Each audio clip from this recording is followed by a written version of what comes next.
இலங்கை ஒலிபரப்பு கூட்டுத்தாபனம் முஸ்லிம் சேவை நேரம் 8:55 முஸ்லிம் நிகழ்ச்சிகளில் அடுத்ததாக வரலாற்றில் ஒரு இடம் குறிப்பும் செலவாக்கம். முதலில் வரலாற்றில் ஓர் ஏடு. அறிஞர் ஒருவர் சில நாட்களாக மக்களை தீய காரியங்கள் புரியுமாறு தூண்டிக் கொண்டிருந்தார். சில நாட்களுக்கு பின் அவர் தமது குற்றத்தை உணர்ந்தார். இறைவா, எனது குற்றத்தை மன்னித்தருள் என்று பிரார்த்தித்தார். அக்காலத்தில் வாழ்ந்த ஒரு நபிக்கு அல்லாஹ் பின்வருமாறு அறிவித்தான். நபியே, அந்த மனிதரிடம் சொல்லிவிடும், அவருக்கும் எனக்கும் இடையிலே உள்ள பாவங்களை எல்லாம் மன்னித்து விட்டேன்.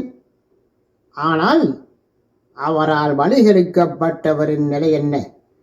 அவர்கள் பாவங்களை செய்து கொண்டு போகிறார்களே, அதற்கு யார் பொறுப்பாளி? எனவே மக்களை வழிகெடுத்த அறிஞர்கள் மிகவும் தண்டனைக்குரியவர்கள் என்பதனை இதன் மூலம் அல்லாஹ் அறிவித்தான். ஆதாரம் யஹ்யா உலூமுத்தீன்.